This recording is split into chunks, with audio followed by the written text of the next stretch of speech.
All right, we're here today with Alvaro Reyes out of Wisconsin, who I just met from the Hustle Harder event a few weeks ago.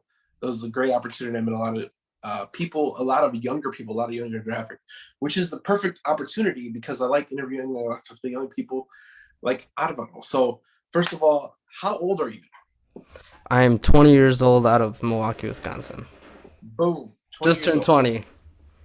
So I like talking to young people for different reasons. Just because I'm still young too, I'm 29, but I like talking to younger people too because there's so much opportunity from 20 to 30, and like you're just 20 years old doing amazing things. So let's talk about. I know it probably hasn't been much, but what have how did you end up here? Like, what did you do in the past? Like, when did you start working? Like 16, 17 years old, you kind of fall into real estate, or in the 18? Like, how'd that happen? So, I've always had that background of my mom and my dad being very hard workers. Coming from an immigrant background, you always tend to see that a lot. I know a lot of people can relate. Um, so, started working at the age of 13, busboy. Also a host at 14 and 15. I was actually a bartender at this Latin restaurant. So I was I was doing a little bit of that underage work that I shouldn't have been doing, but sometimes you don't care, and the people who were managing it were really close to me, so they understood I was responsible. I was there to work, and they told me if anyone asks how old you are, you tell them 21, and that's what I went off by. So, just worked up until all of high school, and kind of the point where I went into real estate was senior year. Up until senior year of high school, real estate never came up on my mind. Never, never, never. I was actually looking to go into horticulture for several different reasons. Um, and just I happened to landed by this opportunity that this one friend brought to me that I used to work with at Chipotle, and that one friend was actually Tony Romero's girlfriend. I'm sorry, his wife. At the time they were dating. But Tony Romero's wife, she was telling me about Tony. She'd always tell me about, Tony's, I'm always going to Tony's games. He's always playing soccer. He's busy in his business. And she talked a lot about Tony, and I was like, well, what's up with this Tony guy? Like she's telling me so much about it, and like I'm working, I'm making chips, and she's helping me, and she's like just telling me everything about Tony. And so then I was like, hey, like, you know, I don't want to do this for the rest of my life. Like, if there's a way where, I can be that young and be that successful, then, let me dive into it. I've never been afraid into getting into different things. I think that's something that my parents brought into me. So, growing up, they'd put me into like martial arts and a bunch of things that would cause me to learn how to self discipline myself. So, that's why I was like, well, getting into new stuff, it wasn't no biggie. I like to challenge myself. So I got hooked up with Tony. He was telling me about what he does, and I thought it was very interesting. And at the time, I was working at Panda. So during that time, I was talking with Maricela. It was in Chipotle. She just told me about him. And I told her, hey, hook me up with Tony. She's like, text him. Here's his number. I text him. He was so busy. He never texts back. But then I quit, and then I right away went to Panda. And then I was working at Panda, and I went from like employee to like manager in like a couple weeks. And my manager was like, we could give you a 10K bonus if I could train you to be a manager. I thought it was pretty interesting because I never made 10K in my life. And so I was like, I'm this might be interesting. But then I thought about that Tony guy because I kept texting him. I would text him repeatedly. I'm very like, I don't care until I get that yes or an answer. I'll keep texting. So I finally got Tony to answer, and he's like, yeah, come to my office. And I asked him, I'm like, hey, like, this is what I do. This is my type of personality. He was very like edgy about me starting with him because of my age, but luckily Tony took that initiative to believe in someone my age because he knew he was young too, but I understood that, he has a business. He wants, adults, people that are salesmen. And I've never been a salesman. I've always been, a crew member at a restaurant, So I've never been into sales, but I'll tell you one thing. I've always been able to get my way as a kid, whether it was whining, whether it was just persuading people and how I talk. I always got what I wanted. So I guess I did have a little bit of salesman in me, but I've never put it into a work field. So, Tony gave me an opportunity and I quit my job. Once Tony told me, yeah, come on board, I told him, okay, you want to see how serious I am? I'm going to quit my job. So I quit my job. I told my manager, no, I'm not taking the 10K. I'm moving to real estate. She's like, yeah, I guess real estate's good and all that, but this is something guaranteed. I mean, you're gonna fail a lot. And I'm like Let's go. whatever. Yeah, let's go. I'm like, I'm up for it. And so I quit. I actually left my letter of resignation on a receipt, and I left it there, and I never came back. Man, And that's good. so that's So how I got into it. that's awesome, man. So let's tell me your first deal. Where you're like 18. How long has this been? You're 20 now. You've been in real estate for like 2 years now. You got it Yeah. right, 18. So what was your first real estate transaction? Was it wholesale? I know you're doing flips now, so we'll talk about that in a minute. But what was your first deal? How'd that happen? So my first deal was actually with Tony. So Tony had me as cold caller, but he seen how good I was with talking to people, and he was just starting to get more VAs and more people on board. He was, expanding his company, and so, he was like, hey, like, how would you want to do, dispositions? So I was like, okay, like, what do I do? Told me what I did, trained me, got me rocking and rolling, met a lot of buyers, made great relationships. Um, my first wholesale deal that I actually did, we, how would I say it? We did a couple small ones. Those were like, 5 grand, 8 grand. We did one on the north side, and then a couple on the south side. I did like three of them in my first like 2 months of being his dispositions manager. But the first big check that I felt really proud of, that I was part of, was an assignment fee that Tony made. I think in total he made over like 80 grand total, maybe 100. I don't remember, but because I dispoed one of the deals, Yeah. and my disposition assistant, he dispoed the other deal. So our acquisitions, he locked in two duplexes in higher desirable areas at really good prices, and I had this hard money lender, and I shot her the info. She's like, how much do you want? I told her, I was like, I was so excited because she was like, I want that now. She's like, don't sell it to anyone. And I was so excited because like all the other deals, like those smaller ones, it was just like, okay, well, I showed it, I walked them through, Yeah. they give you the offer, and you come back at them, like, just the usual dispositions part. But this just seems so unreal because it was so quick. She was like, how much do you want? And I told Tony, I'm like, bro, she's willing to pay whatever. He's like, we need this. I think we had it for like 140, and she bought it for 175. I don't remember where we locked it up at, but we made like 55K on it, and I didn't even have to show it. Like there was no showings. We locked it up the first day. The first day I disposed it, didn't show it, sight on scene offer at like 54K, 54, 55K we made on that.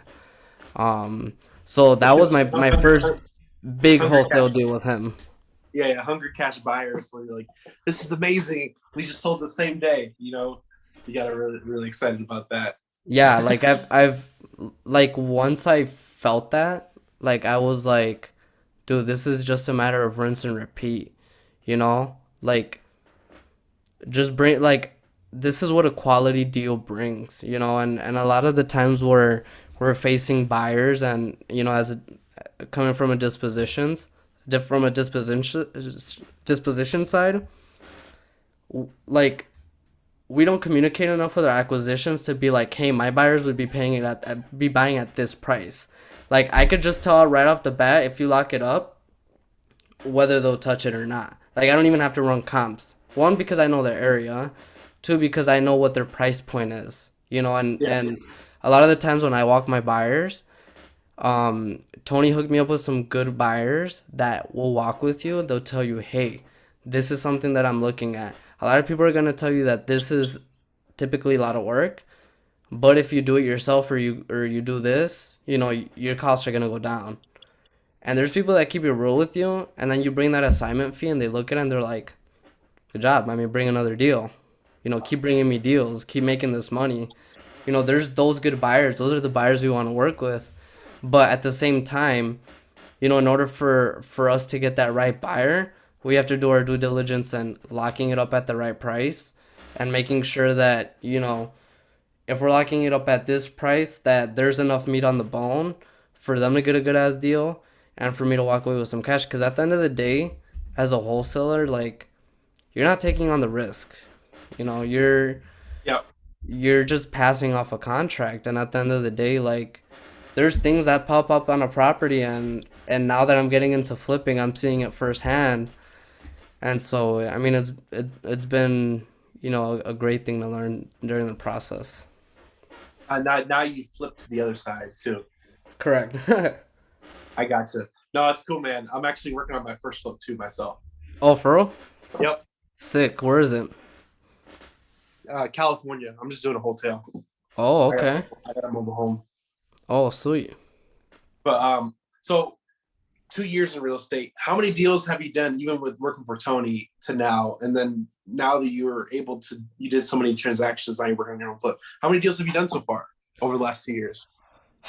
With Tony, I think we did over like 15. Off that, I don't remember how many more. But then just personally, I started. So I was with Tony for a while, and then just recently, from last year in February, I took a trip, a vacation. I did a lot of reflecting because I had gotten out of a relationship and all that. Did a lot of reflecting, and I was like, you know what, like, you know, I know Tony's doing his thing, and you know, I feel like I have to take control of my life and do what I have to do to make something work. Cause I knew how it worked, but it was like, am I willing to take the chance of trying to start something? Cause like, whether you're in, like, in any company, you'll always find those things that are missing, right? That you're like, man, I wish this was better. I wish this was better. But once you're actually in the shoes of like setting it all up, it's like, dude, it's a work in process. You got to go back to the board every single time. Like, and then you have to accept that, you know? You have scratch has to be your best friend, you know, when starting a company. And Yeah. so at that time I didn't understand it.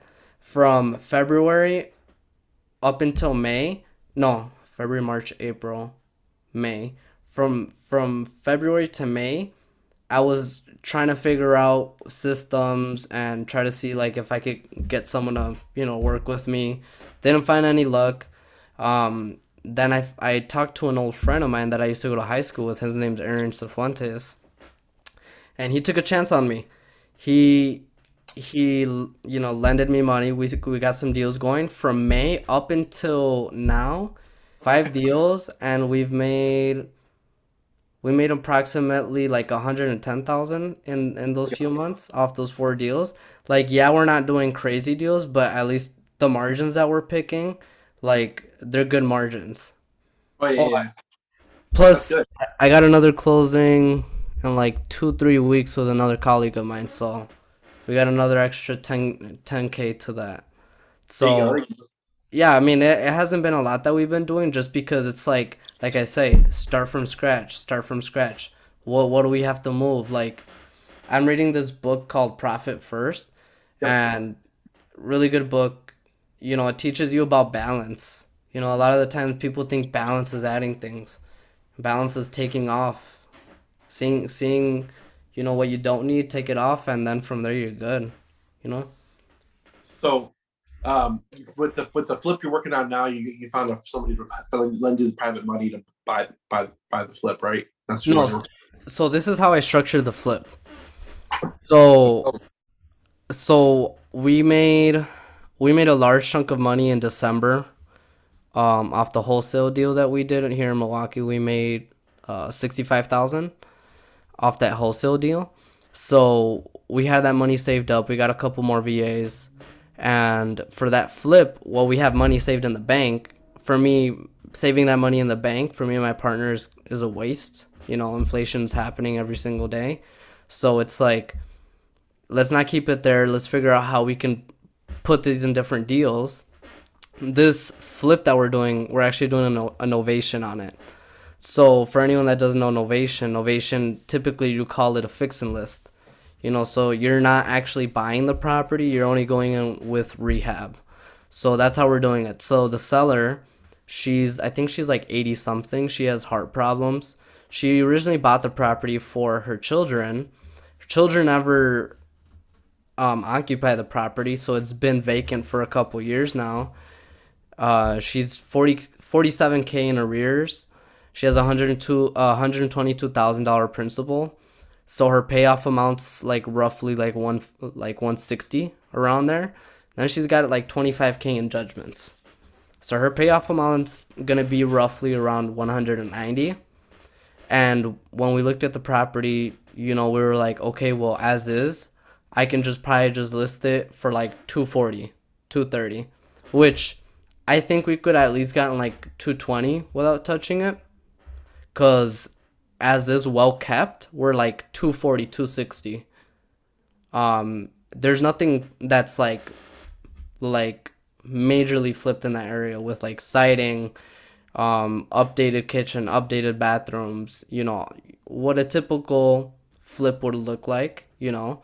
You don't see that in the area. And so on that one we were like, well, if they're selling for 260 as is, I mean flip, I mean we can probably make good money off it. So if our payoff amount is 195, we're going in with 30K in budget for the flip. So we're roughly in it like at like 215, 213 around there. I don't know. I'm not too good with math off the top of my head. Um, but we're in at 30K. So we're not buying the house. We're just putting in the rehab and then right away listing it for 290. I think 290 is a reasonable price, and hoping with how the market is that we don't have a lot of inventory in that area. I know people are willing to overbid at least 10, 15K. Nice. So she's in 190. What'd you agree to pay her after all of her? She literally told me, I don't want anything. I need Just this like off my hands. quick clear Yeah. the judgments and clear everything. So you got a free house, and she took it. She pretty much partnered with you.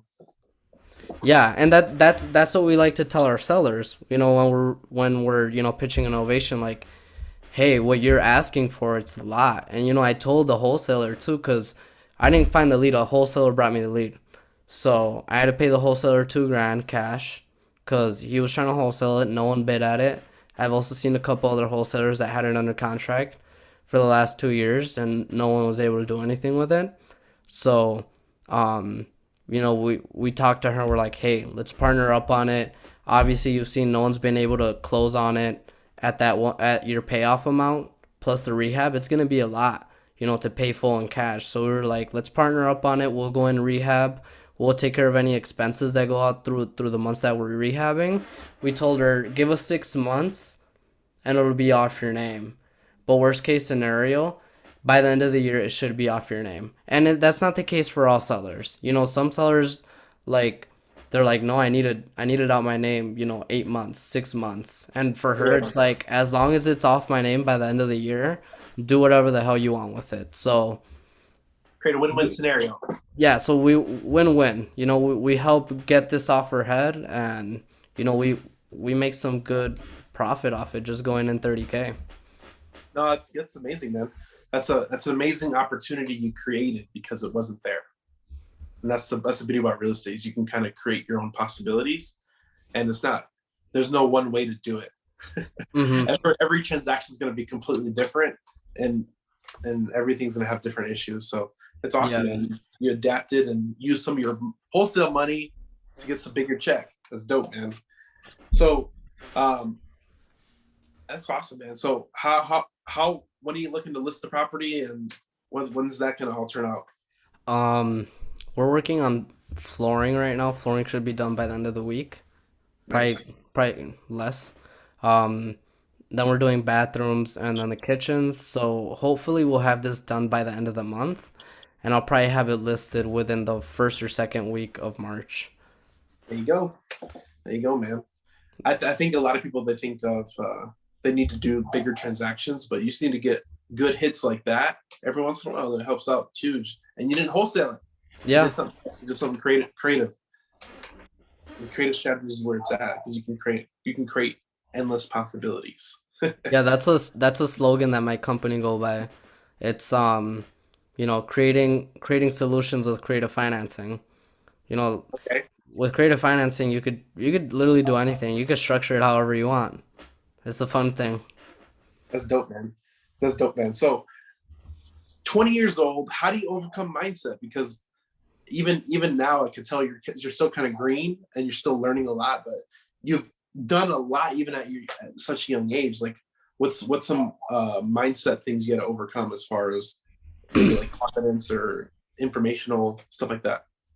I think definitely investing in yourself, taking that leap to to educate yourself because you to be honest, you don't need college. It's I'd advise it if you want to, go do a certain profession that, you need that college degree. I'm totally up for it. I'm not against college. For me, I'm not going to say college wasn't for me, but it's like I like to get I like to get in it. I like to get dirty. I like to you don't learn unless there's scarring. I'm a very raw person, and unless there's scarring, you know it like front and back. And so for me, it's like I thought about it like this: in school, you learn and then you take the test, but in life, you take the test and then you learn. So I was like, dude, if it's and I talked to a lot of people that are in real estate because my thing was like, should I go to college? Should I go to college? Should I go to college for real estate? Should I get my license? And they were just telling me like I didn't do it with college. I went into it, I learned, I fucked up, and I learned from it, and I moved on, and you gotta adapt. And for me, it's like I like a challenge. I like to put myself in a situation where I feel a lot of pressure because that's when I work the best. It's like it's not stress, it's pressure. You learn by failing forward and making a lot of mistakes early. I like that. I like when you position yourself in a position of growth because most of the time people are comfortable and That you're was like, my no, I need to be I need to be pushed under pressure. That way I can grow. and that was my thing. It's like, like I could take this easy path and just kind of like be there and float around and hopefully wait for the opportunity to happen. But it was like, dude, like no one, like at the end of the day, no one's there to help you. Like no one's there to like grab you by your hand, feed you, walk you all the way through. I mean, if you do want that, you better know that it's gonna cost you money because people's time is very valuable. Yeah, and that's one thing that I've learned in this industry. You got like just right off the bat, self-preservation. One of the things that goes into mindset. What are you going to deal with and what are you not going to deal with? Like for me, the friends I wanted to like go to the club all the time and me being underage, let's not get into that, but we all have our fun times. Um they'd invite me. They'd invite me to go drink, to go party, to go do stupid stuff, to go smoke and do nothing. And it's like I needed to understand what my worth was and that I'm in it for the long term. These kids, they want to have fun. Every day it's party for every sort of reason has to like have some sort of celebration, and they get stuck on that. And then they're 50 years old and then they're working a job that they don't like to do, and that's it. They're stuck. You wasted how many years just doing nothing? So for me it was like one, self-preservation, figure out what I'm gonna deal with. If I don't need this person, if they're not bringing me any sort of value, I don't need them. Yes, good, there are good people, and I keep those good people by you, right? Don't burn any bridges. keep good people by you, but people that are going to bring you value. Because there are good people that don't bring anything. They're just good. And it's like I've met a lot of good people that are that have great morals, but at the end of the day, they're just floating. They're like, oh, No, I'm well, just here. I'm just here, whatever life has, I'm ready for it, just here chilling, seeing whatever happens. And it's like okay, you're a good person, but I can't be with someone that thinks like that because I need someone to push me. You are who you hang around with, and for me it's like I think I got to this point really quickly because when I was growing up, I always wanted to be with the older people because I never really felt accepted with the younger people. But um yeah, just seeing who you surround yourself with is number one, for mindset. And then also, figuring out who you are, figuring out what you want to do. Because how you make money and what you do for a living is two different things.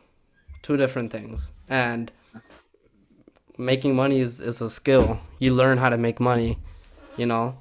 And it's just a game of, multiplying, because it's easy to make it, but it's hard to double it and triple it unless you know what you're doing and you learn how to fail. How is important is mentors? Because you have other mentors besides Tony, or you kind of introduced to that? Because the proximity in your circle is really important. Like me personally, my friends are my clients. Like I don't talk to anybody. I don't talk to anybody else besides real estate people. That's my whole life. No, relatable as hell.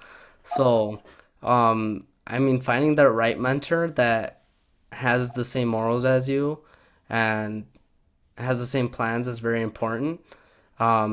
At the time, I didn't really have Tony as a dead mentor, like a dead on mentor, because he was busy doing a lot of stuff, and I mean, and I would call it mentoring while I was around him because he would teach me about things that I would never know about because all I do is cold call. And when you cold call, I mean, all you know is get a person's information, but you don't know how to write a deal up. You don't know what goes into talking to a seller.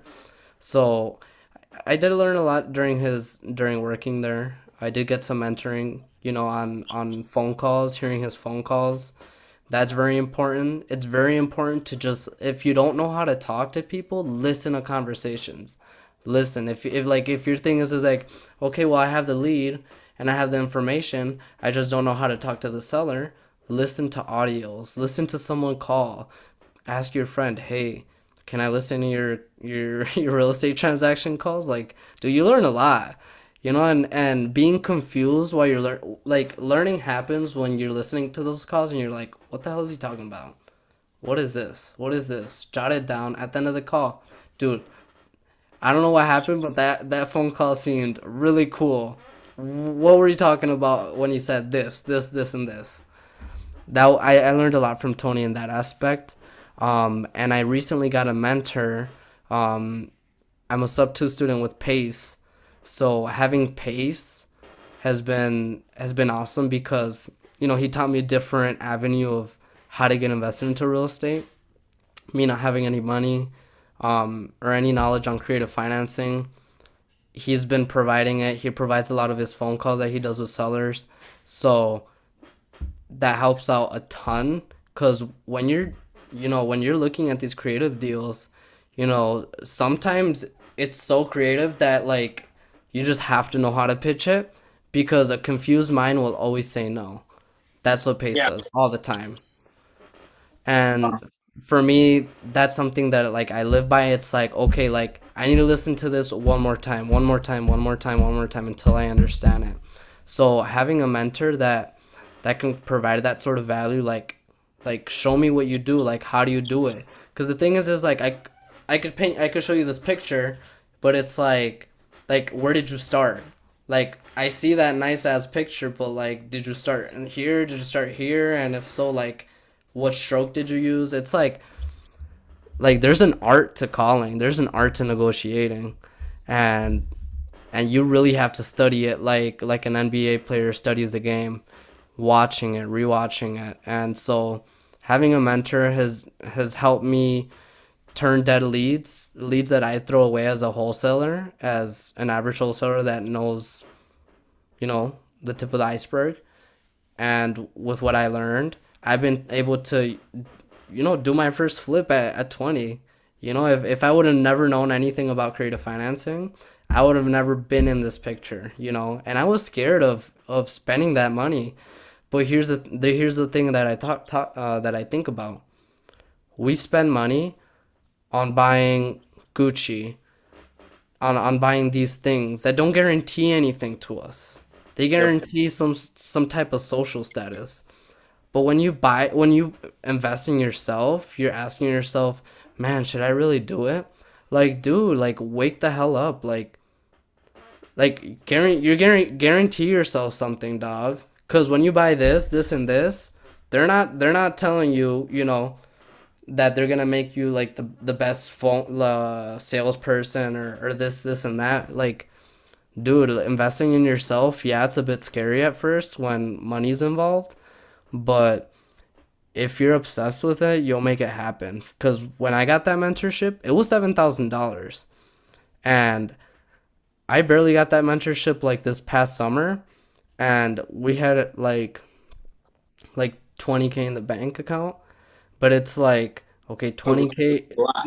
like it was a lot, but it was like, well, I don't have any sort of income coming in right now. This is all I got. And if I'm spending it on what I have to, like my daily needs, and pay for that, like it's not gonna work out. I'm not, and I'm living with my parents, with my mom. So it's like, yeah, I didn't have a lot of bills, but it's like paying for leads, paying for VA, It like adds up. it adds up. So it was like, man, like, should I spend it? But here's the thing. I decided to sign a contract and get into that 7K and pay monthly. And I hustled and got deals, and the deals paid for it. So it's like, if you don't have the money, dude, find a way. Find the way to get that money for the education, because it's totally worth it. I'm really glad you said you're a student of PACE. I didn't know that. I didn't know that coming into this because I was wondering like how'd you learn an innovation agreement when you're just starting out? But I'm like, okay, that makes sense now because you learned from PACE. I Yep. learned I met PACE 2 years ago, um, and I took steep trains training, and Oh, lucky. I drove my because trains like, oh, can you come out to the event in Phoenix or training in Phoenix? I was like, I'll figure out a way to get there. And I had a trucking business at the time, so I actually drove my semi truck from Atlanta to Phoenix, and that's how I got there. Oh, okay. So I drove my truck, and I met Pace there. So that was the first time I met Pace. I have a picture I'll have to show you later, but it's Yeah, interesting send it to because me. yeah, I paid to play too. I was broke too at that time. I was grinding in the trucking business, and I got to pay for the information and pay to be in the right position. But it's cool, man. A lot of people, they're afraid. Like you said, they're afraid they'll invest in anything else but their education. And the education, like you can use this. You can literally use Pace's mentorship the rest of your life. Yeah, and it's a write off. So it's like boom, killing two birds with one stone. I mean, it like I said, finding the right mentor, look around, see what they do. You have to see what they do. They have to be able to be transparent and show you what they do. And one thing that Pace, like he talks about, he's like, I'm not your mentor on like life and this and this, cause it's a lot. And he's not being a bad person, cause he has this disease like I do, where we want to help everyone. And when you're running a big business like Pace and you're doing all these things, it's very hard to try to help everyone, like everyone. You can't help everyone, sadly, but it's important to get a mentorship. And if you can't afford a mentorship, like find someone who's doing deals in your community. Like the thing is like, I know I get a lot of this. You might have gotten a lot of this. I know Tony gets a lot of it. A lot of people that are in real estate that are doing deals, people like go up to them and say, hey, I see you're doing deals. I want to get into real estate. Can you teach me how to get into real estate? It's like, okay, I see that you have an interest. But again, what I was talking about earlier, there's good people, and then there's good people that bring nothing, and there's good people that bring whatever they have to bring to make a relationship happen. And when someone's hitting you up and they want your value, like you have to see what you're getting back. Because if you're giving and you're not receiving anything, Pace talks about it all the time. You're a thief. Like you're stealing from not only from people but your family. You're not with your family. You're taking time to go do this, but you're not getting anything in return. So you're a thief. You know, think about that a lot. Like, okay, if I help this person, what am I getting in return? And um, it's not being selfish. If anything, like selfish has had a bad name to it, but you have to be selfish sometimes. Like taking care of yourself is selfish. Working out is selfish, but people think it's a bad thing. Like when you do something and there's no benefit towards anyone, not even to you, that's selfish. There Because you if go. I'm taking time out of my day to go work my ass off and not be with my fam, my fam better know that when I'm coming back, that all that time was to get this. So yeah, So that's what my is thoughts. what is a quote, yours or somebody else's, that you resonate with? Ooh, this one on my arm. Is So that this, is so that Arabic? it's Arabic. So it says don't stop when you're tired, stop when you're done. And so Oh, yeah, I got it tatted like I think when I started the company, because my thing was just like it's like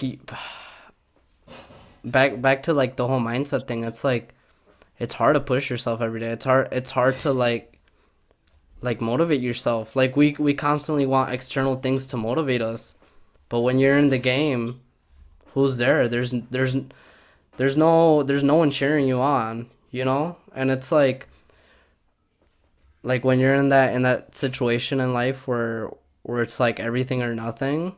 Like there's no music that you have in the background like when you're at the gym, to push you.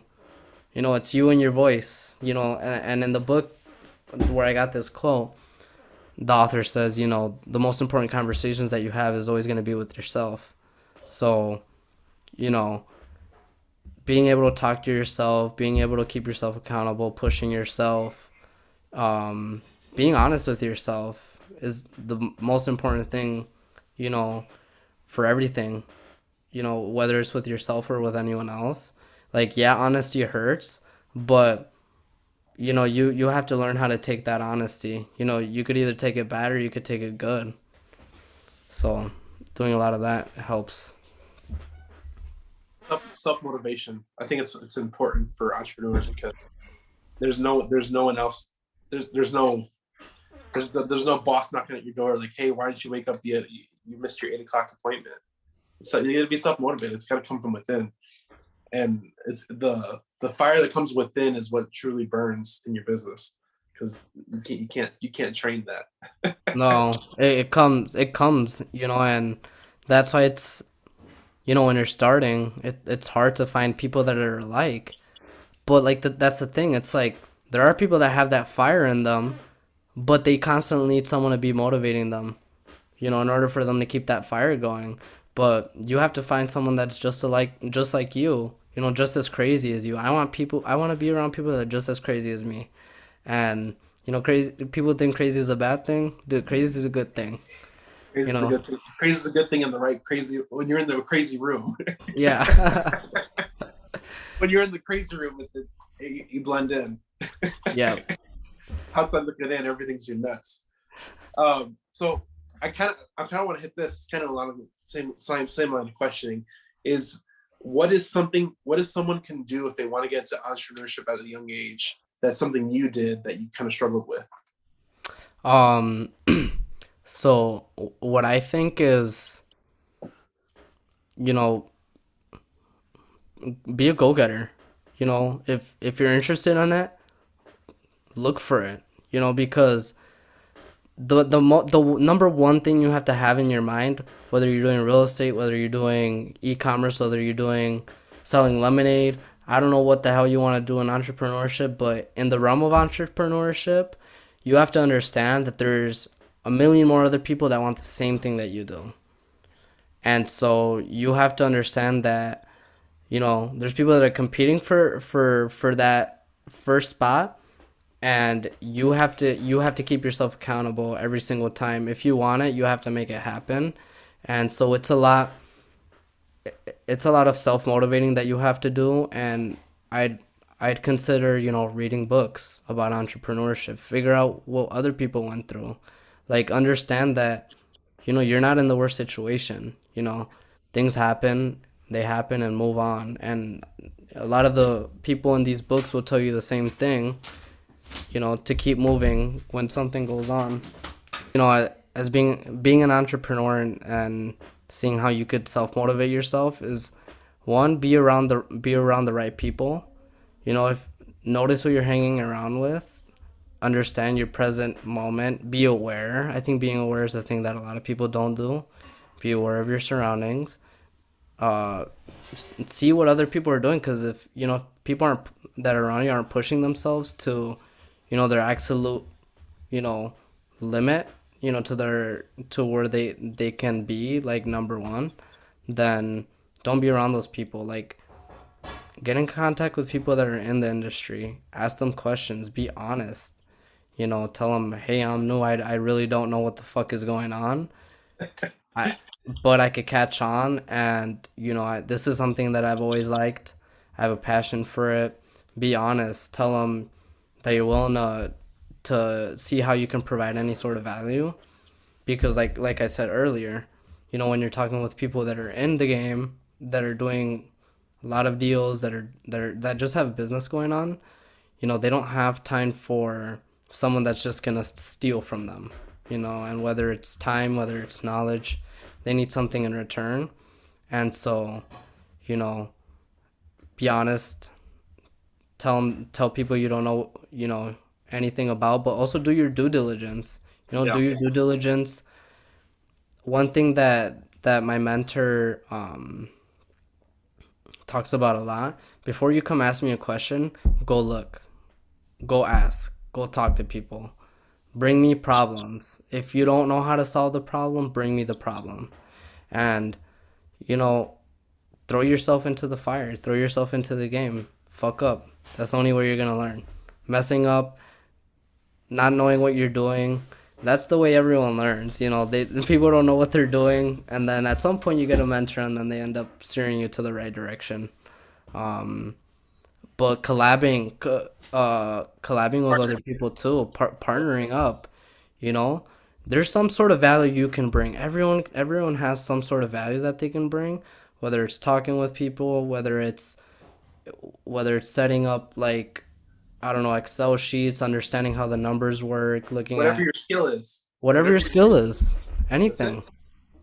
Everyone has a gift, and you know, you're being a thief if you don't show people your gift. So what I what I really like about this, and I like what you said. I was talking to one of my friends out here, one of my clients here in LA, and he's like when people ask me if they want to pick my brain, he's like, man, I don't like forget pick the brain. Like what are you gonna bring to what do you bring to the table? And he's always like he always to get people really out of it quick. He's like, so what do you do now? He's like, well, I might do construction or painting, whatever. He's like, if you quit your job tomorrow, I'll teach you what I'm doing. You might not get paid for 6 months, but I'll teach you what I'm doing. And like I love it too because you did it. You said it earlier in the episode. Yeah, I'll quit my job right now just so you how serious I am. So it Yep. shows like we're crazy. We're crazy people because we move forward without not necessarily thinking of the consequences, but we know there's a better future ahead of us. And a lot of people can't do that for whatever reason, and it might take time for them to understand the craziness that we go through. But for like, it's just one of the things that you have to go through as an entrepreneur. You have to go through the pain of not knowing how you're going to make money for the next 30 to 60 days or 90 days or 120 days or 12 months. Like it's a scary part of it, but you learn a lot going through it as an entrepreneur, and it helps you grow to another level because you understand what not having an income stream is. Yeah, and I Everything think depends on you. it's important to understand that what you're saying. I like what you're saying, you know, because once you're doing deals, like you could ask the people that are doing business like crazy and are generating a lot of revenue. You could tell them, I mean, they'll say you could take everything away from me, and I can rebuild this no problem with nothing. So like not being afraid to like not have anything, understand your position and understand that it's not always going to be like that. You're going to go through those months where you're probably not going to make anything. It could be a lot of months, but you have to be relentless, in entrepreneurship. You have to never give up. Like no is not an answer. And you're, like I said, start from scratch. Scratch is going to be your new best friend. If you go into entrepreneurship, whether it's real estate or any other industry, scratch is going to be your new best friend. You got to start at the board again. Figure out what's going to work. Take off what you don't need and maybe add what you need, but when you add, you got to be very careful in what you're adding. You know, you can't do everything by yourself is one thing that I've learned. You have to learn, like, accept what you're not good at.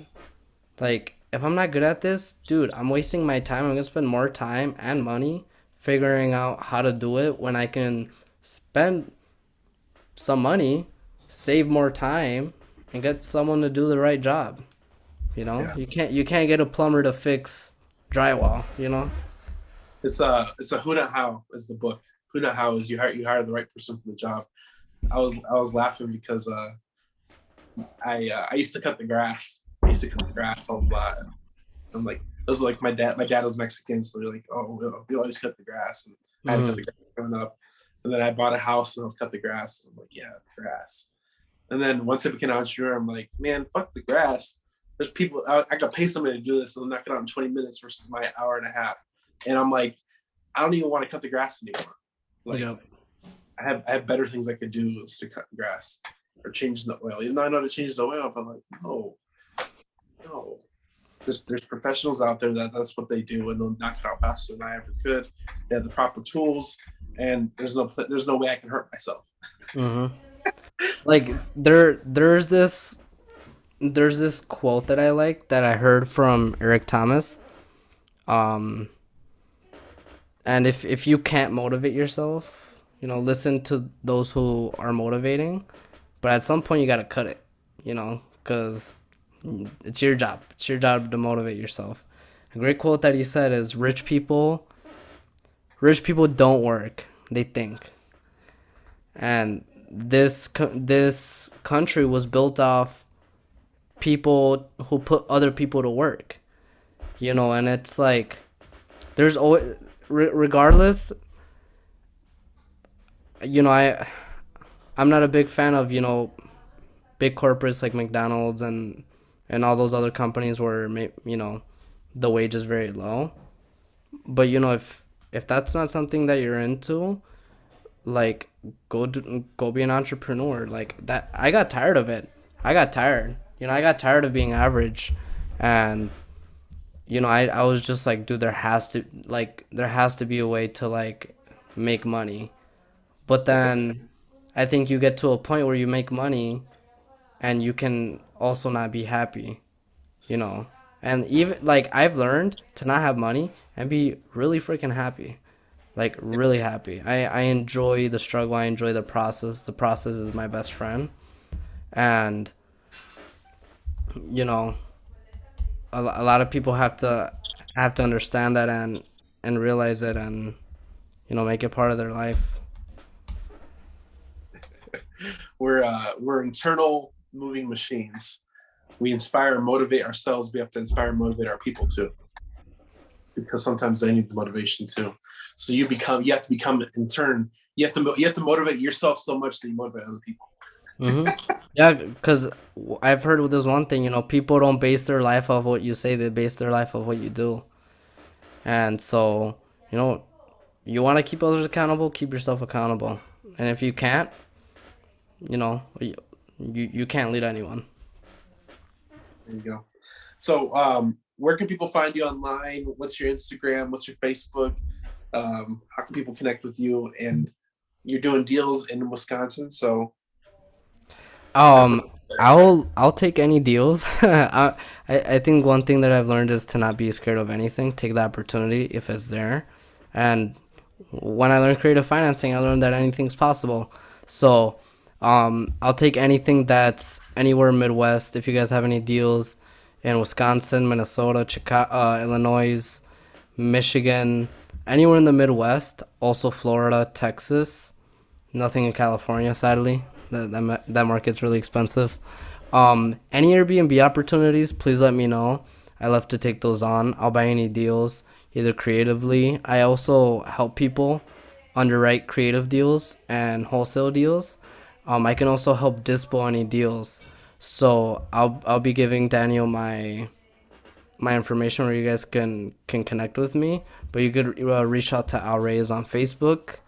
My IG is it's Al, so there's gonna be some dots in between my name because I guess there's another Al in this world. Um, No, and then yeah, you can reach me on those platforms. It's way easier, or you can reach me at my number at 414-439-9242. ooh, all right. He put his Yeah, number out there. put my number out there. Just if you're gonna blow me up with some deals, or if you need help, that's what I'm here for. Just don't pick his brain. No, don't pick my brain. Well, we appreciate you coming on, man. I hope you get a bunch of deals off of this, and I hope we can bring you some value on the other side, on our side as well. Yep. Thanks for coming on. Appreciate you, Al Reyes from Milwaukee. Thank you, brother. Have a good night.